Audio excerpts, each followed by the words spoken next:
ఇక్కడ మీరు చూస్తే ఒక ఐడియా వస్తుంది. ఏ విధంగా ఒక డెట్ ట్రాప్, ఒక విషియస్ సర్కిల్ ఫైనాన్స్ లో మనం మొత్తం క్రైసిస్ లో పడ్డామో ఇది ఒక ఉదాహరణ. హై డెట్ సర్వీసింగ్ 9,74,000కి రాను వడ్డీ కూడా పెంచారు. ఎప్పుడు కూడా బ్యాంక్స్ అన్ని మీరు గుర్తుపెట్టుకోవాలి, క్రెడిబిలిటీ ఉంటే, రేటింగ్ బాగుంటే వడ్డీ తక్కువ ఉంటుంది. ఎవరైనా అప్పులు అడిగిన వాళ్ళు అట్నే ఉంటారు. తిరిగి ఇస్తారని నమ్మకం ఉంటే వడ్డీ తక్కువ ఇస్తారు, ఎందుకంటే సేఫ్ కాబట్టి.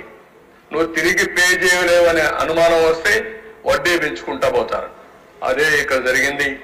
ఓ దగ్గర 2%, 3%, 4% హై ఇంట్రెస్ట్ రేట్లు వచ్చాయి.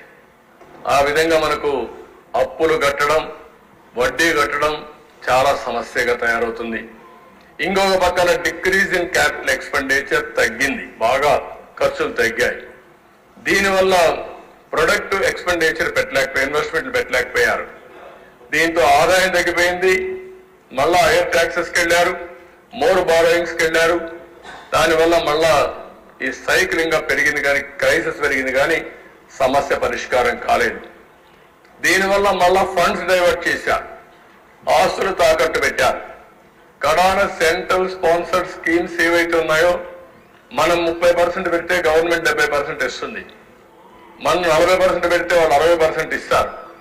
మనం 40% ఇవ్వలేక, 30% ఇవ్వలేక, 10% ఇవ్వలేక వచ్చిన డబ్బులు డైవర్ట్ చేసి కడాన డబ్బులు కూడా వాళ్ళు ఇవ్వకుండా బ్లాక్ లిస్ట్ లో పెట్టే పరిస్థితికి వచ్చారు. అది ఒక హౌసింగ్ తీసుకోవచ్చు, ఒక ఎస్సీ కార్పొరేషన్ తీసుకోవచ్చు, ఏదైనా సరే అన్నిట్లో ఇదే జరిగే పరిస్థితికి వచ్చింది. అందుకే అక్కడ ఫిస్కల్ పారామీటర్స్ మీకు కొన్ని పెట్టారు, ఎకనామిక్ ఇండికేటర్స్. ఎలక్ట్రిసిటీ డ్యూటీ మనం ఉన్నప్పుడు 6 పైసలు వేసి, తెలుగుదేశం ఉన్నప్పుడు 6 పైసలు వేసింది, ఇప్పుడు రూపాయి చేశారు. ఆ రూపాయి కూడా ఆ రోజు 6 పైసలు ఎలక్ట్రిసిటీ బోర్డే తీసుకున్నారు. వీళ్ళు వచ్చిన తర్వాత రూపాయి ఎలక్ట్రిసిటీ డ్యూటీ వేసి గవర్నమెంట్ లాగా వేసుకునే పరిస్థితికి వచ్చారు. దానివల్ల ఇంకా క్రైసిస్ పెరిగే పరిస్థితికి వచ్చింది. వాటర్ టారిఫ్ కేఎల్ ఆ రోజు 40 రూపాయలు ఉంటే ఈరోజు 120 రూపాయలు పెరిగింది. ఇంకో పక్క శాండ్ ఫ్రీ ఉంటే 475. ఆర్టీసీ బస్ రేట్లు 0.6 నుంచి 2.6 ఉంటే 0.8, 2.7. ఫిస్కల్ డెఫిషిట్ 35,000 రూపాయలు ఉంటే ఇప్పుడు 60,000 రూపాయలు, 60,000. అదే డెట్ జిఎస్టిపి రేషియో 44% ఉంటే 53%.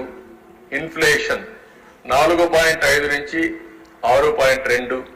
పర్ క్యాపిటా డెట్ 74,790 ఉంటే ఇప్పుడు 1,44,336. పర్ క్యాపిటా ఇన్కమ్ 13.2% ఉంటే 9.5% తగ్గిపోయింది. ఇండస్ట్రియల్ క్రెడిట్ గ్రోత్ 15.3% అప్పుడు గ్రో అయితే ఇప్పుడు 6.8%. అంటే క్రెడిట్ తీసుకున్న వాళ్ళు కూడా లేరు, అప్పులు తీసుకొని మళ్ళా ఇన్వెస్ట్మెంట్ పెట్టడానికి కూడా ముందుకు రాని పరిస్థితికి వచ్చాం.